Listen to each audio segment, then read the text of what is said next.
Welcome to That Sounds Terrific in the 585. Join hosts Nick Koziol and Christine Green as they spotlight the incredible leaders, visionaries, and innovators shaping Rochester and the 585 community. From transformative stories to big ideas, we celebrate the people making our community a better place to live, work, and thrive. So sit back, relax, and listen to what makes the 585 sound terrific.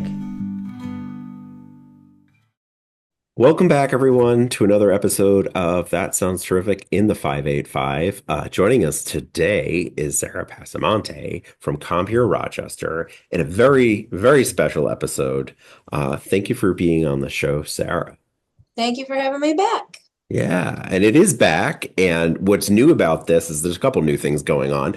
But one thing that is new is Christine is also here with us, and she is co-hosting the 585. So the last time Sara was on, it was just little old me and wasn't as fun, and the listeners didn't care as much. But now that they care again, because we have Christine, we are doing it again for a couple other reasons too. So Christine, say hi. Hi, Christine. Hi, Yeah. Kristen. So it's a Hi, little different too Sarah. because Christine is usually our intro person too. So it's we're going back to the basics with this, Sara. Yeah. I'm feel And like I'm along for the ride, and I always have something to say when yeah, we're riding. yeah. So Compeer is a special place in my heart and in Rochester's heart. And one of the reasons that we're having Sara come on the show today is I'm a part of a group called Leadership Rochester, and each year we have a new class. This year, is best class ever, 2025. I almost said 2015. Wow, going back a few years, but that is not the best class ever. It's 2025. And part of what we do is we pick a nonprofit to work with on some kind of challenge or something that they're trying to do. And we picked Compeer. So wanted to fill in not only the audience members, but also my co-hosts on what the heck we're doing. Yeah, And awesome. I just feel so lucky, Nick, because I had an opportunity to present to your class, and I was just asked to be there and kind of sat on a panel, and I went into it, hoping to inform everybody, and then to actually get selected for the project. It's a huge honor. So Well, thank you to you yeah, and your I'm cohort. glad. I'm glad we could do it. You were the first charity that came to mind. And I think it was really partly because of that you were there and like, well, what are the charities that have come on that we should be helping and everything? So let's start off with the basics because I'm sure not everyone has gone back to that Sounds Terrific episode where, Compeer was featured. Why don't you tell us a little bit about Compeer and what we need to know? What's the down and dirty? Yeah, so Compeer is I say 50-year running organization that was founded in Rochester. It has locations not only across the country, but in other parts of the world. So this little teeny tiny program that was known as Adopt a Patient back in the 70s that was only operating at a state psychiatric hospital morphed into this more community-based mentorship program as many people were being let out of institutions during deinstitutionalization. Mhm. Lots of words there. Yeah. So ahead of its time, I would say, to have this, neighbor to neighbor, friend to friend model, peer to peer model that, sort of took its time, covering different populations, but started with that population experiencing more severe mental health challenges and helping them to adapt to a community setting because many of them certainly did not need to be in a hospital, but many of them also weren't ready to just be out on their own. So we call it sort of an intentional model of friendship.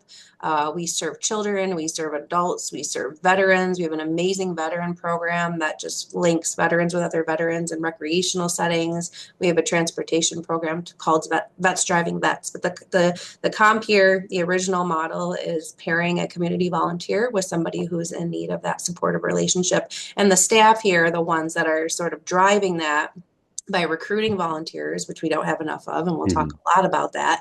But also, things like background checks and administrative work that goes into volunteer coordination.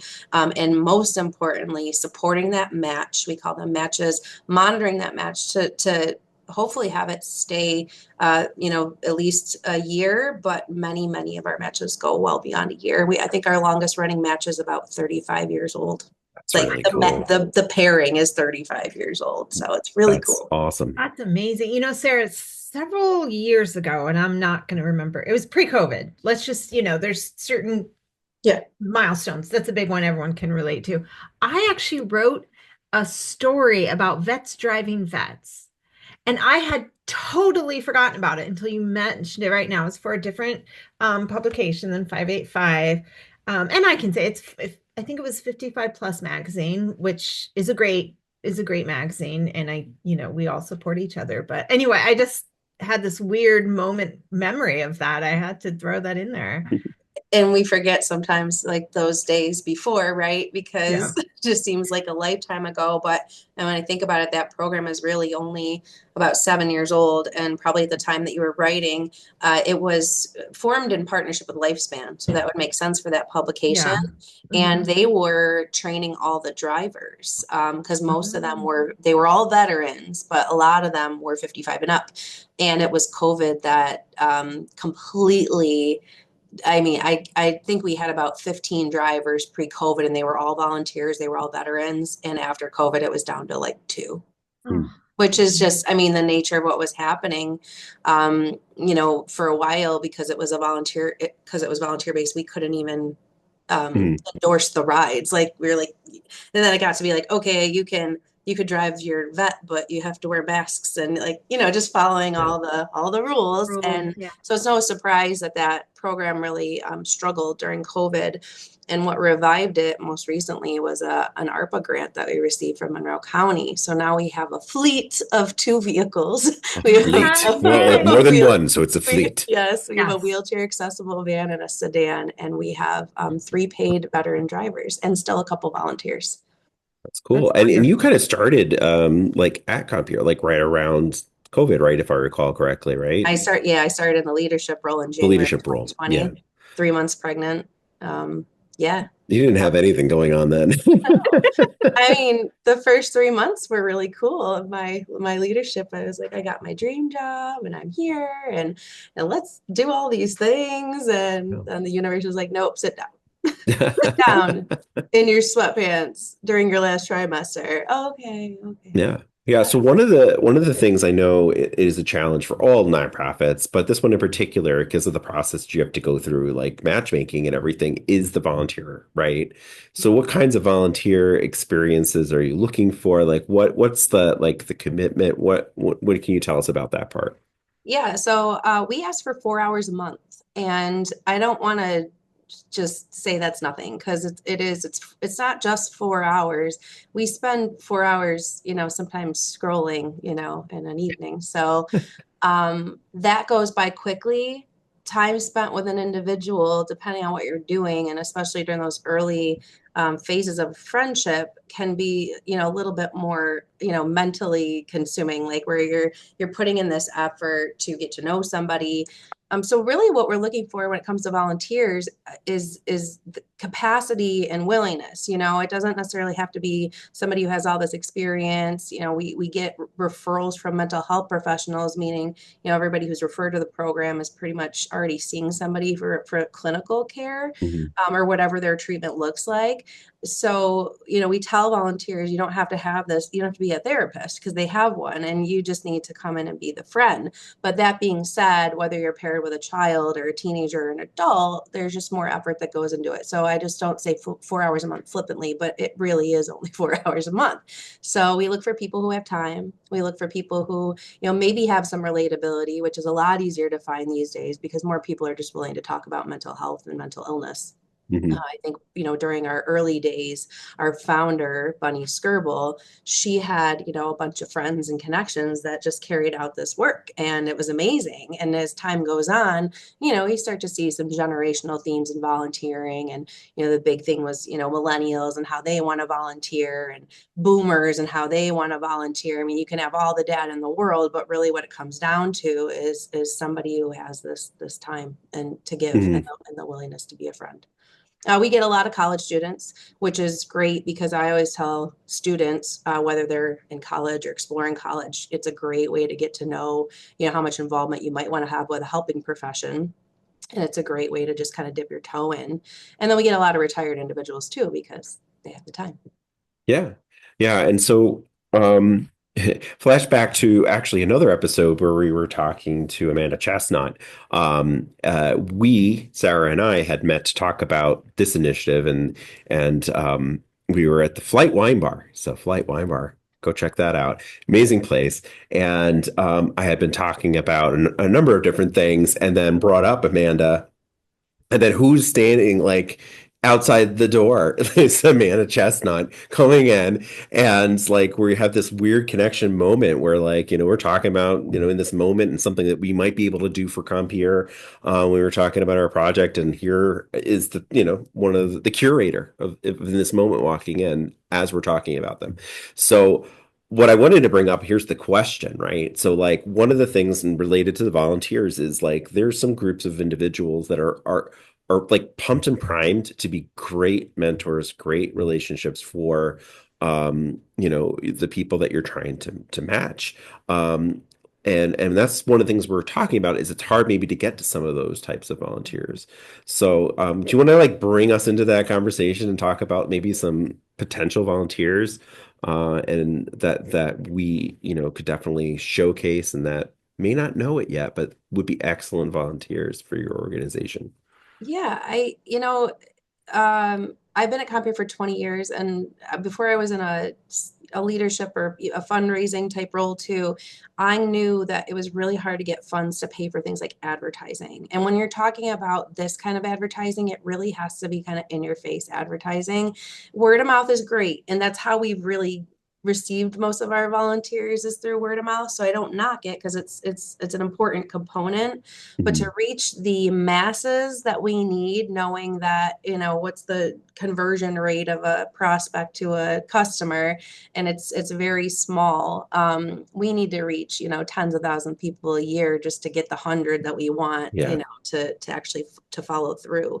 But I think of people who, they have their own lives and interests, and being able to share those with somebody who may not have as many connections, Mhm. and it can become this really natural part of what you do. So if you really, I don't, but if you go to your grocery shopping every Saturday afternoon at Wegmans, like you will never see me there, but you may find somebody who's been struggling to get out and do their grocery Right. shopping. And we want to do, things that are more fun than grocery shopping, but for some people that is like the way to get out and maybe you sit down and have a cup of coffee in the cafe. Mhm.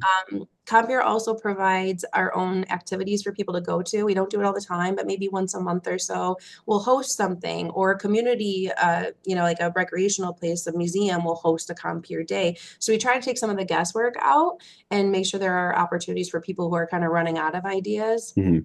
But at the end of the day, with a kid, it could be throwing a ball around. It could be taking a walk in the park.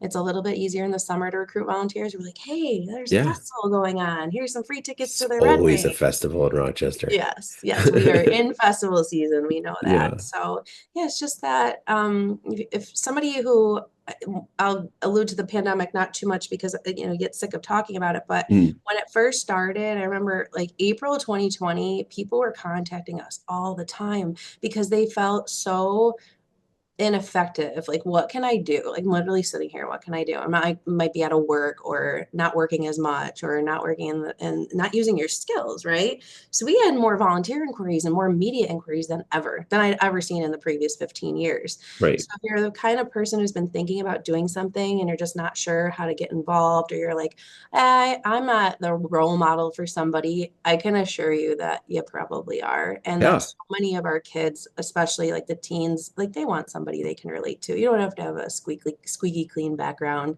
We all want somebody who's kind of been through it in a way to be able to share those experiences. Yeah, those life lessons. And even in Wegmans, like even if you're not going to sit down and have an awesome cup of coffee, some of like my favorite moments, like with my grandparents and stuff was like going shopping with them. Like I never wanted to go shopping at a certain point, like with my family, like my parents, but like going shopping with grandma, like I am getting candy. I am like finding out weird things that they buy that I didn't even know existed. And you're helping a person kind of like do that kind of stuff. So even just maybe shopping with them would be an experience. Yeah. Yeah. So Sarah, cool. this maybe seem like a strange question, but do people ever get their pets involved with their connections? Because I know pets can be especially dogs can be such an icebreaker when, say, two parties are nervous. Yeah. Not only, you're lucky if like both people have a dog. We have a lot of clients who aren't even allowed to have pets in their apartment. So if the volunteer has a pet, they can go out and walk the dog together. I mean, it really can be healing, and it doesn't stop at pets. It could be, family members. We really do try to have people build on their one-to-one first and make sure there's that trust and make sure there's that dedication. But when I was a volunteer coordinator, because I had all the jobs here, I would just tell people, like, eventually, if you have a kid who's the same age or a little bit older, like, you guys can all hang out together. There's nothing precluding that unless, the participant's really uncomfortable with it. But once you get comfortable with your mentor or your volunteer, a lot of times you just become a part of that family. And that match I was referring to that's been going on like 35, 40 years, the volunteer jokes and says, yeah, I introduced him to all my friends and now they go out without me. And, when he's That's awesome. busy, like his friends take his Compeer friend. And I just think that that's so cool. That's great. And it allows you to just kind of like multiply yourself because you're only one person. We're all, everyone's stretched, right? Well, that's a really important point. Like, it doesn't have to just be you. Like, bringing them into like a circle of support and stuff like that, it is so crucial and important. I love that success story. We should like shout that from the rooftops, right? Because like, yeah, you're not alone. And I love also that all the activities that Compeer kind of comes up with. So it takes the guesswork out of it. So it's not this 4 hours. Like, again, you said like we spend some time just scrolling through that time. Why don't you just sit in the park and scroll with your Compeer buddy? I mean, you do it together. I mean, I do that with my friends. Like, we're sitting at dinner, you're like, hey, look at this Did you see this? Right. Well, but even so, that there's your ideas. Like as you're scrolling through, something that you want to try that's like on that bucket list, like take your Compeer friend out, or yeah, your connection.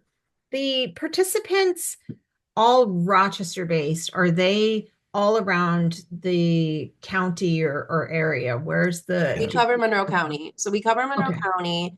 If a person lives on the outskirts, whether they're a volunteer or a participant, it depends on if they get services here. A lot of our funders have been really great about, just saying, yeah, I mean, we can't recruit volunteers from an hour away to match with clients, an hour away, but there is a Compeer small program in Livingston County. There's a large program in Buffalo, which probably looks the closest to Compeer Rochester. Many Compeers are not independent charities. They're like programs that are embedded into a larger charity. Yeah. So Compeer Rochester gets to kind of try everything first, which is nice because we're the founding program and we get to, we do a lot more than most. So we have some behavioral health services we offer, all non-clinical still, but using, paid peers and things like that. But yeah, our service area is technically Monroe County. Yeah, it's funny because like you just going back to something else you said, like you've had all the jobs, and in a lot of ways, probably you still have all the jobs. Because like I've been in no profit work last week. What was that? I definitely took the garbage out last week. Yeah. I mean, it's where there's 25 of us on a good day, and so many of them are actually out in the community doing the work. So I'm like, I'm thrilled to be here. I can't really. I mean, I don't know who stays at a job for 20 years. It's people look at me funny when I say it and they ask me how old I am. Like, well, yeah, I mean, I was like basically a child when I started working.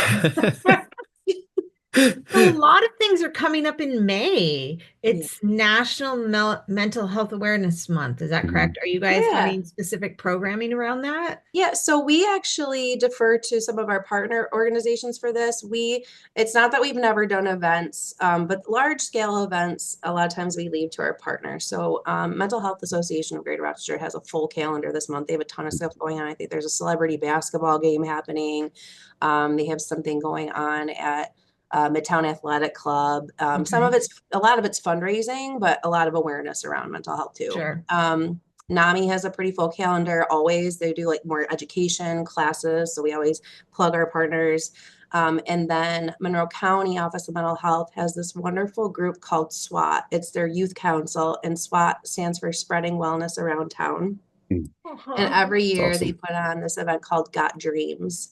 And it originated back in the Got Milk. Got milk phase. And it Got Dreams. Every year it's just this wonderful gathering of families, all who have used the mental health system, and it's just celebratory and fun, and there's entertainment. They're doing it at Strong Museum this year, so I think it's made great. And Compeer tables at a lot of these things too. So we're gonna put out our newsletter tomorrow with all of those connections, but everybody should you'll see it. I mean, you'll definitely start to see things in the news. And we're just wrapping up Volunteer Recognition Month. We struggle so hard to get people to even accept recognition, right? So we've been trying to come up with these ideas like, how do we honor you all? And everyone's just like, I don't care. But we gathered about 15 of our volunteers in the conference room on Friday and had Stromboli and played trivia. And it was that's it. And it was great. That's sometimes all people really want is just food and trivia. Like, I see you, and here are other people who have the same interests and are doing really good work like you. And not everyone wants a trophy or a recognition of any kind. Yeah, I come from the alumni and fundraising world, and I can't tell you how many times I've had to tell my VP and say, they don't want a plaque. We had one substantial donor, and my VP is like, I want to make him alum of the year. He was like the single highest donor in the history of the college. And I want to give him a plaque. I want to give him give him a peck of apples, because he used to, as a student, work in the apple fields and do all his homework in there. And that will be more meaningful to him than any trophy or recognition you can get. So Sarah's got a great perspective on that, because having the right way to honor your volunteers and respect maybe that they don't want to be honored. One other trick that I've also found that works a lot is asking the volunteers to honor each other. And that could be as simple as like the paper plate awards. Or, maybe they come up with something that they do together. And it sounds like the Stromboli thing was even maybe that kind of a thing. So that's really cool. And speaking of got milk and catchy phrases, I know that one of the things that Leadership Rochester kind of jumped on was when you said, go friend me, as a possible campaign for what we're trying to do. And so as you were going through Wellness Month and going to all these activities and seeing that Compeer table, you should be going over there and finding a friend, right? By volunteering. So can you talk a little bit about maybe that aspect of it, what does it take to become that friend, that matchmaker? So we right now, and most of the time, volunteers have their pick, right? My dream is that there's a waiting list of volunteers and not people who are referred to us, and that participant gets to look at a bunch of volunteers and say, I want that one. But right now it is I don't know, seller's market. I don't know what it's going to be here, but it's the volunteers market, right? So we have 150 people waiting.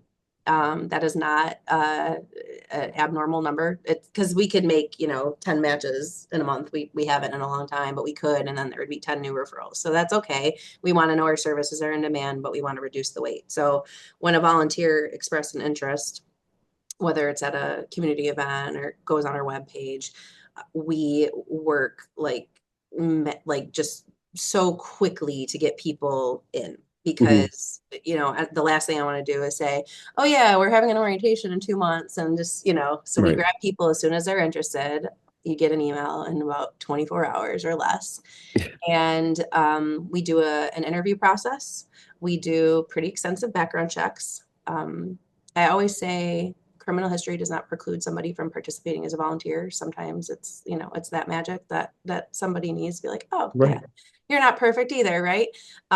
So we do extensive reference checks. I mean, at the end of the day, we're putting kids in cars with strangers. So we do a lot of background checks and things like that, and really just take our time getting to know the volunteer. So by the time they're really selecting their match, we feel, like here's 3 or 4 people. So we're never overwhelming somebody with 150 choices, but narrowing it down to 3 or 4 that we think would be a good match. And then the volunteer actually gets an opportunity to talk to the person who referred the participant. So whether it's a school counselor or a private therapist, clinician, they get a chance to talk to that person in real time and say, hey, do you think, I would be a good match? Because what better person than somebody that, probably is working with them a little bit more closely at the time.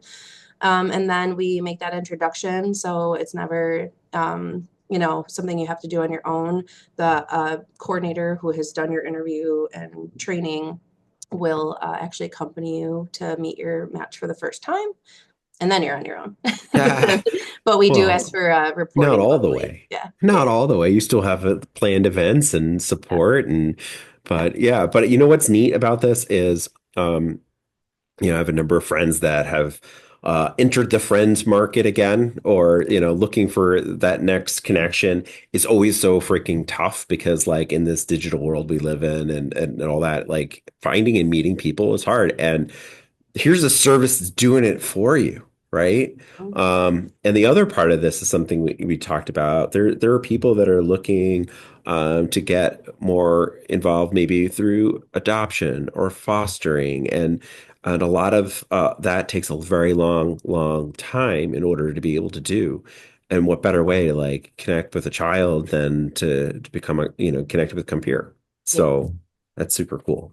I think it's happened twice in my time that volunteers have officially adopted their compeers. It's very rare, and it's not the purpose of the program at all. Oh no, and that's not what I was saying, but that's cool. I didn't even know you were going there. So that's awesome. Wonderful. Yeah. Yeah, or like in my case, like I was linked with children in the program really early on, so I've known my kids who are now mid-20s for 20 years, and I met them when they were 7 and 8. And I saw them graduate, and their grandma passed away last year, and I have watched them just grow immensely since that happened. And that's just, we're not on the books anymore. That's just like a lifelong friendship. And that's a double-edged sword right there, because there's people like me who are like, we're off the books, and there's hundreds, thousands probably of people that are off the books. And one of my dreams, besides having the volunteer waiting list, is to start really capturing these stories. So, when you talk about getting testimonials, it's great to get people who are currently in the program, but it's when I run into somebody, they're like, oh, I volunteered 20 years ago and I'm still in touch with my match. I'm like, those alumni messages. You're tugging at my alumni heartstrings again.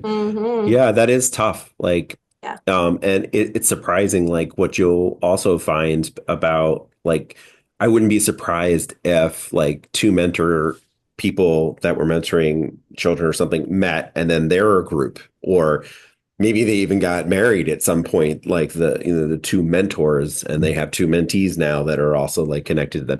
It's crazy how the world works. And I think that's a really awesome dream to have, Sarah, is to, so if you're listening to this and you've been matched for years, if you have not been in contact, get back in contact. Share your story. Send me your story. We have a lot of, our founder, Bunny, wrote a book, and we have a book of stories. We have a ton of that.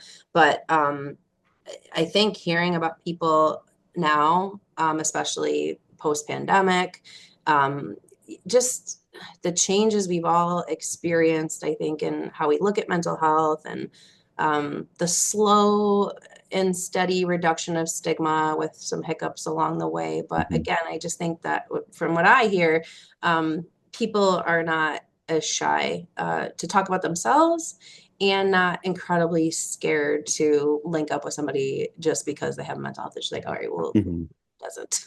Who doesn't today? Yeah, Yeah. that is true. We all have been through trauma. We've all had experiences that, knock us down both like physically and mentally. And maybe the difference in the mentor's life is they have a support structure around them designed to help them through those things. And maybe that's something that they had as a kid, and then you can pass that on. We also talked about, groups of people that maybe didn't have kids, but have always wanted to, leave like a legacy and educate and help and stuff. So, there's a lot of different types of people out there that could have a really great impact on these kids' lives. That I could just keep beating it to death, but everyone just reach out to Sarah. Well, yeah, and some people say like 4 hours a month sounds like nothing, Yeah. and they're like, I can do more than that, and we try to keep people kind of moderate your expectations at first. Don't jump in, head first, and but research and this research has stayed intact for the 20 years I've been here. It's 4 hours a month. It's prescriptive. It's 4 hours a month for at least 1 year. And then the magic really happens at year 2. So if we can keep Yeah. people linked, for 2 years or more, we just find incredible results for the volunteers too. And I think, again, coming out of when people were, how can I help? How can I help? That feels good for us too. And you can call it self-serving. That's fine. It doesn't matter. Everybody wins. Everybody truly wins from a relationship. For sure. So, why don't you talk a little bit about that too? Like, that's a great thing to bring back. Like, what are some of the benefits that you've heard, maybe testimonials about, or, just the things that made the mentors feel good about having this experience? We used to get anecdotal information every year in a survey, and there would be, at least a handful of quotes from volunteers. They're like, I think I'm getting more out of this than they're getting out of it. This has changed my life too. I can't believe how much this has changed who I am, or how I feel about my own life. And some of it's perspective, and some of it's just, again, like having that opportunity to help. People, we're born to give and receive, and a lot of people have a hard time accepting help or even admitting that they need it. So I think that, giving somebody that opportunity to help you is really important. And then after all the anecdotal information, where we used to have slogans like make one friend change 2 lives or something like to that extent, then the research came out and like, oh yeah, it's actually true. So volunteers, especially volunteers who volunteer in a relational capacity like this. It could be, volunteering at the nursing home, but ongoing, not just the one time. Yeah. Like everybody come out and do the clean sweep this weekend. That is important. But beyond the episodic volunteering, if you commit to something that is relational and long-term, the benefits to the volunteer are a longer lifespan, decreased heart conditions, improvement in their own mental health. So those we came out in studies. Yeah, and one thing I'll throw in there at that, because I witnessed it myself, but the awareness of those support services for their own family members and their own friends, like now you have the wherewithal to like help others that are in your life that you probably wouldn't have known all those services and things that exist had it not be for the experience. So you're sort of also getting an education on like what's out there and the different things and new experiences, right? Trying out some of these cool Compeer, events and whatnot that you may not have gone to before or been involved in. So very cool. And the evolution of the peer field too, that's something that's happened over the last 10, 20 years, is that now there's this viable career path for people that qualify for a job based on how much they've been through personally, this lived experience, and how you use it strategically to help somebody.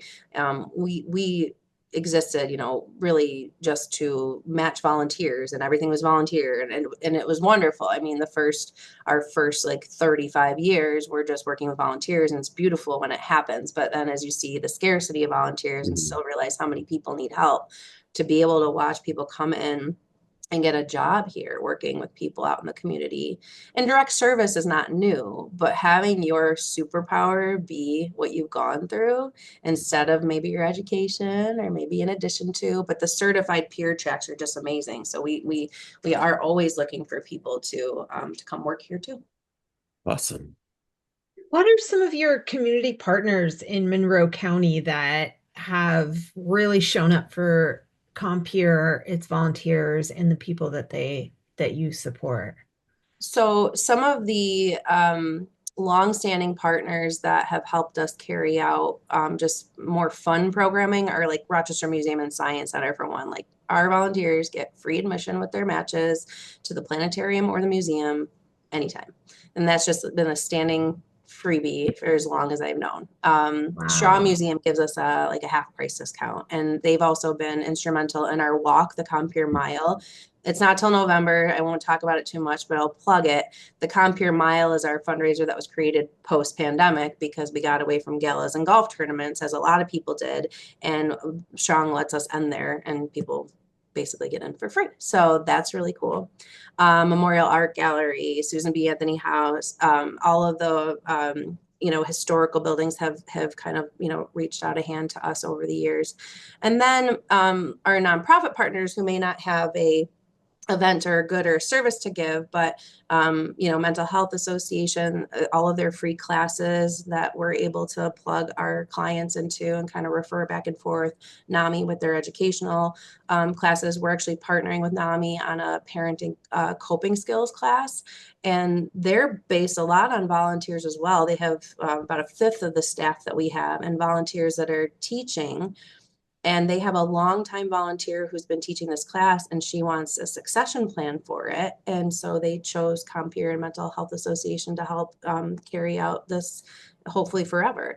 And then East House, because we're in the same building. Trillium, because we're in the same building. We've done a ton of great work together, just utilizing our co-location space, like a mobile DMV.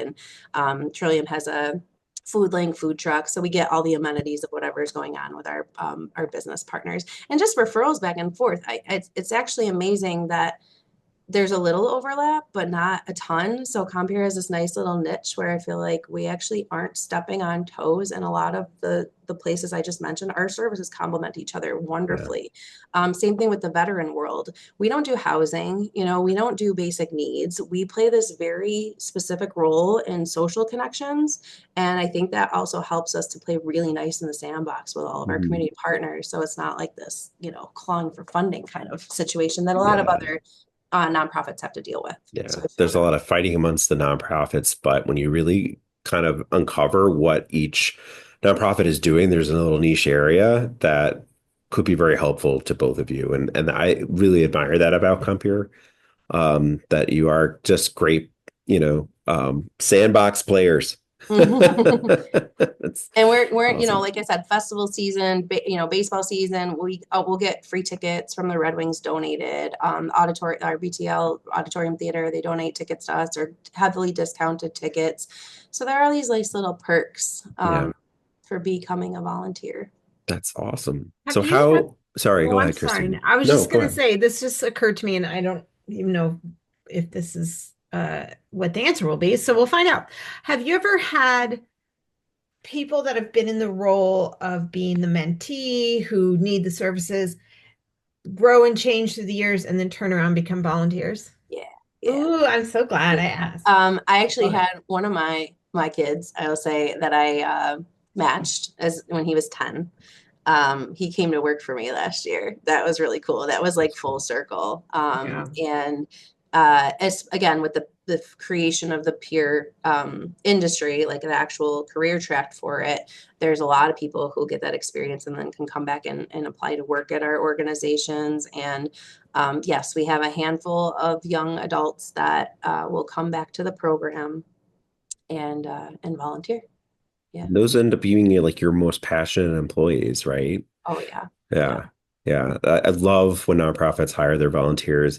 And sometimes that's tough, like, right, Sarah? Like, 'cause you lose a volunteer, but you gain an employee, and you're like, we're already suffering. But like, it sounds like you still volunteer anyway. Yeah. So Some people ask me, like, is it a requirement if you work there to volunteer? I said no, because we used to joke, my grant writer who passed away last year, Andy, he's just a wonderful man. He passed away, but he would always joke about, he's like, you don't want me volunteering. He's like, I'm there Like, I'm gonna do all your grant writing. You don't want me volunteering. And that spoke to me too, because when I came into Compeer, I had assumptions, right? I mean, because it was so small and everybody, worked really closely. So I just was like, all right, there's so many people on the waiting list. Everybody probably has to volunteer. And my predecessor was like, nope. But people will form connections sometimes. Like I was always working with kids, and then my friend who was working in the adult program said that she had somebody who just wanted an e-buddy. So we have e-buddies and Compeer Calling, which are these little interim services that, sometimes people can't commit to the in-person, but they can do an email once a week, or they can do a call once a week. And I met this woman, we were texting or emailing, and then it turned into texting. And then I was like, all right, let's go grab some lunch. And then before I knew it, we were matched. And then, again, we're not on the books, but we talk every day. That's like a sneaky way to do it. Maybe you should start off with that. No, it's just an email a day. Yeah, I fell for it. That's awesome. So Sarah, like, how do people get in contact with you and Compeer? Website is the best way to see everything. It can be a little overwhelming, so I usually direct people right to the volunteer page, which is compeerrochester.org/become-a-volunteer. Cool. And if you go to the landing page, even compeerrochester.org, you'll see it front and center. And we'll have it in the show notes too. So if you're driving or like can't write something down, it'll be there. It'll say donate or volunteer, and then we pick the third button based on what's going on. So the third button is either please come work here, because we've had, there's been some turnover. It's actually been really steady. I don't even want to say that out loud, but we have this amazing team right now. But really, like 2022, 2023, like the Great Resignation, that rippled for a long time. And I think nonprofits have benefited over the years from kind of, just the goodness of people's hearts, right? I mean, and I don't think a lot of nonprofits don't want to pay employees more, but it's just hard. It's hard to get everybody what they deserve. So we were able to, get good people who just love doing the work. And then we couldn't. And that, because it was like, well, no, like I literally can't afford to work for you. And I'm going to go work for a software company that's going to pay me $70,000 a year to work on my, in my spot. Well, your answer to that would be, well, that's fine. We're sorry to lose you, but now you're definitely volunteering with us. Yes. And we're looking for, when you talk about like maybe unlikely sources of volunteers, a lot of employers, and the banks are notorious for this. They were like, we'll give our employees free, like paid volunteer time. Yeah. I don't care. Like that doesn't change what you're doing. It's great. Get reimbursed for it. But a lot of them want it to be, during specific hours, during the workday, and logistically it's a nightmare. So I am looking for companies who are willing to cover their employees' time, and it doesn't have to be the full 4 hours a month, but maybe it's like half of that, or maybe it's a chunk. To recognize if they are going to be volunteering, it's probably going to be on a weekend or an evening, so it may not fit into your box, but any companies that will even just give us that exposure to their staff. So even if you're not going to cover the time, we are asking for something, relatively small, just to be able to get in front of people, is wonderful. And I think about people who are in those jobs that are not human service, or I call it social worky jobs, that I've been surrounded by my whole life, that there's probably people out there that don't get a lot of human interaction in their role, especially now that so many people are still working remotely. And what a great target audience, right? Right. So to reach them, I kind of need that corporate, buy-in. So get that corporate support. Make them maybe even just start with an email. Yep. Yes. And then a phone call. Just one email a week. And then all of a sudden they're meeting, and you've got more volunteers than people. That's something to kind of go for and strive for. And I hope that our group can help with that. I hope that 585 here can help with that. But Sarah, it's been absolute pleasure having you on the show again. Even better than the first time. Yeah. Because Christine's here. Yeah, that is the main reason. Like, she is She is the show. She makes the show. Like she really does. She Wow, brings it thank you. along. I didn't really talk much on this one. Yeah, I talked over you. Get I'm myself sorry. over here. It's the moral support. I was too It's the excited. audience that I can't see. I can only see it in Christine. So Yeah. She's all I excited brought over up there. dogs. I will Yeah. always do that. Yeah, no. We've talked about this, Christine. You're an amazing contributor to the show. Thank No. So Christine's matches are going to be people who like dogs, people Yep. who write, people who Right. like to write, might be Yeah. interested Look in at writing a book. It's kind of like you know what I should be doing. Yeah, Sarah, you probably should just email her once a week. Probably email me this week. Tell me. Start Once a week for texting. potential matches. Right. So, well, thank you so much, Sarah. We really do Thank appreciate you. you and all you do. Thank you for joining us for another episode of That Sounds Terrific in the 585. Check out our website, www.thatsoundsterrific.com, to see a full list of episodes and learn more about our hosts, Nick Koziol and Christine Green. Be sure to find us on your favorite social media platforms or podcast listening service by searching That Sounds Terrific, and feel free to give us a 5-star rating if you enjoy our show. Until next time.